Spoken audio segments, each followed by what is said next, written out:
Hello and welcome to our third and last installment of our Sports360 Xtra special on the NBA All-Star Weekend in New Orleans. So far, we've seen the city, talked to Nigerian Olympian Idiogu, and attended the exclusive NBA Africa party on Bourbon Street. Today, we bring you an exclusive interview with NBA and African legend Hakeem "The Dream" Olajuwon.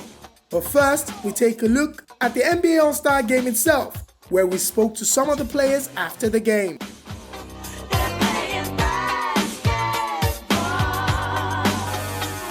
First of all, I'm really proud to be African. I think that a lot of my roots come from there. My grandfather lives out there. I try to go back once a year at least. And my great-grandfather has a piece of land that my grandfather lives on right now. We've been living on that land for a while now. And just being able to build a basketball court in Cameroon and Yaoundé, it just makes me really proud. And every time I go back, Africa gives me a lot of strength. I want to try to build more of a connection between the kids here in Chicago, the kids in Chicago, the kids in the inner city, and Africa. I feel like they need to know about their roots and know about their heritage, and I think that's definitely part of my plans with my foundation for later on. So I'm proud to be African. Catching the ball at the elbow, running plays for me. I mean, this is the best players in the world, and I'm getting the ball at the elbow to make plays. I think that's pretty cool. You've got a lot of fans in the UK, especially Africa as well.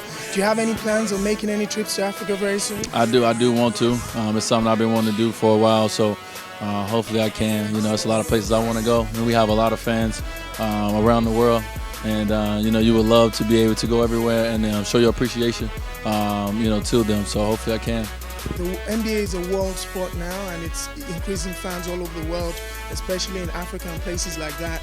What do you think makes the NBA that different, that just brings in more fans every day? Well, I think the NBA did a great job of starting to take guys to China, to different places early, a while back, and then they did a great job of getting certain TV deals to open up our visibility. Into that. And then players have done a great job individually of going to these different places, making themselves available, and the fans have got opportunity to kind of get to know them a little bit. So, our game internationally is doing unbelievable. Now it's our job to continue to make it better here in our own home. New Orleans has enjoyed this All-Star Weekend. A lot of people flew around the world like ourselves. How has it felt for someone like you? You know what? For my 10th time here, as one of the vets, second oldest on the East, probably third oldest here. It's just cool to be around these guys. You understand that the game is in good hands with all these younger guys that's on the All-Star team. Besides that, just spending it with my family, just enjoying being All-Star. Like I said, man, I've been All-Star for a decade now. And it's cool when I first came in. Seeing guys like AI, Kevin Garnett, the older guys that was in these conference, Jason Kidd, all those guys, and now, to be one of those, elder statesmen in the lead, it's a good feeling, where our game is today. After meeting up with all the stars, let's now meet up with the NBA legend, Hakeem "The Dream" Olajuwon. Thank you very much, Hakeem Olajuwon, for joining us on the Sports360 special of this All-Star Weekend. We're looking at the African invasion of the NBA and Africa's impact on the basketball game. Before we go into it completely, let's just talk about your journey in basketball. How did it start? Where did you pick it from? Well, I started playing basketball in Nigeria in 1979. When basketball was introduced to my school, Muslim Teachers Training College. Basketball was introduced for the first time in 1979. And that's how I picked up the game. Then I was selected right away to Lagos State team, which we played National Sports Festival in Oluyole 79. I played for Lagos State. I was more of a project because I was new to the sport. But my rapid development through my coaching, Coach Ganil, it really gave me a strong fundamentals of the game and it showed my true position, how my position can impact the game. So right away, I understand my value in basketball because of my height, what my position brings to a team. And that was the difference, in the understanding. 6 months later, I was playing for Nigerian national team, junior team in Angola. Then from there, I was discovered to go to Houston. Yeah.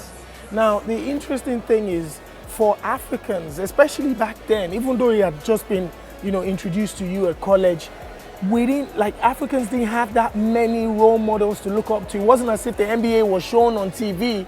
So going to America, did you, were you dreaming of the bright lights, or you just wanted to go and play basketball, or what was that feeling like? Well, as you know, in Nigeria, all the young generation, my time, and up till now, always the dream is to go to America, and what's a vehicle to go to America by playing basketball. But basketball was like a cult in Nigeria. We have some local stars that have been playing this game for a long time that I admired, and I think these were the pioneers that set that stage, like Yomi Basket. We have, it's about 6'9", 6'9", play for Nigeria team, Coach Ganil.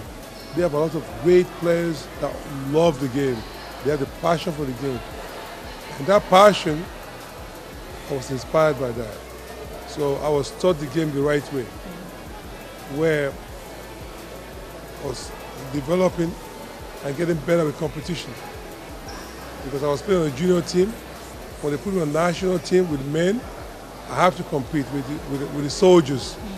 Most of the men's team are soldiers. They were in the military. And they were very skilled, very physical, and I was very, very skinny. I was 17 years old. So I got a very good training from that experience. So going to America, it was the determination, knowing that from home, people didn't think I can compete in that level. Now that I got to America,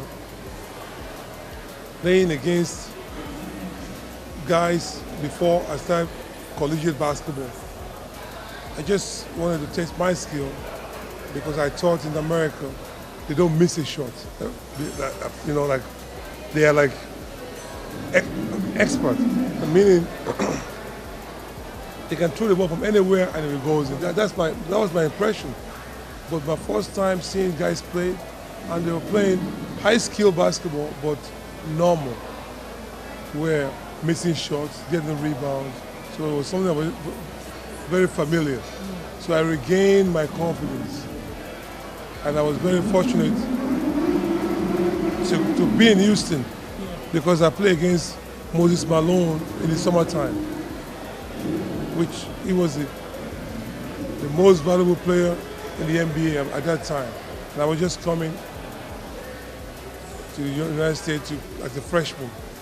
So getting an opportunity to play against him gave me a lot of confidence. If I can play on the same floor with Moses Malone, I don't think I will see that kind of competition in college basketball. So I believe I can dominate college basketball.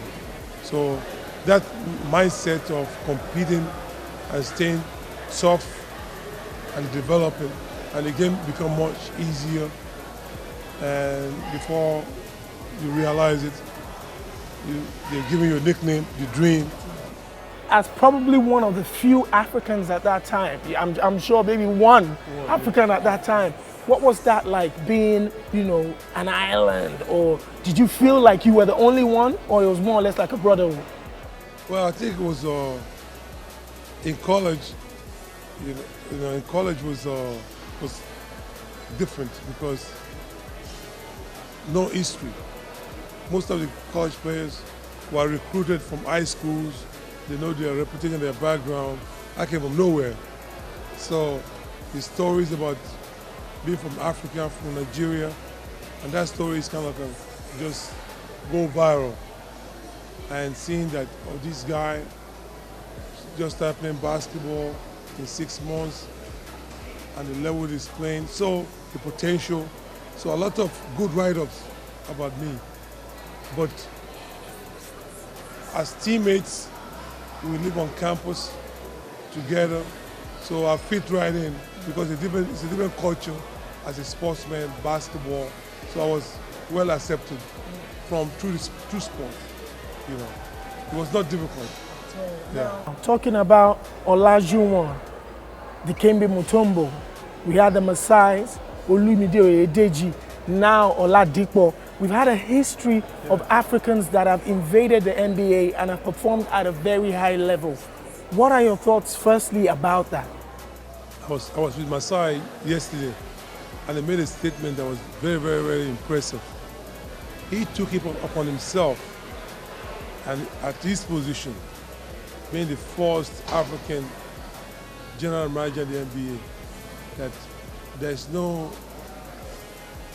chance or room for failure. He wanted to make the impact, so he would give opportunity for people that come behind in the future. What are your thoughts about basketball in Africa? What needs to be done, and how can the sport be more? Where can we get more stars from? How can we get it from Africa?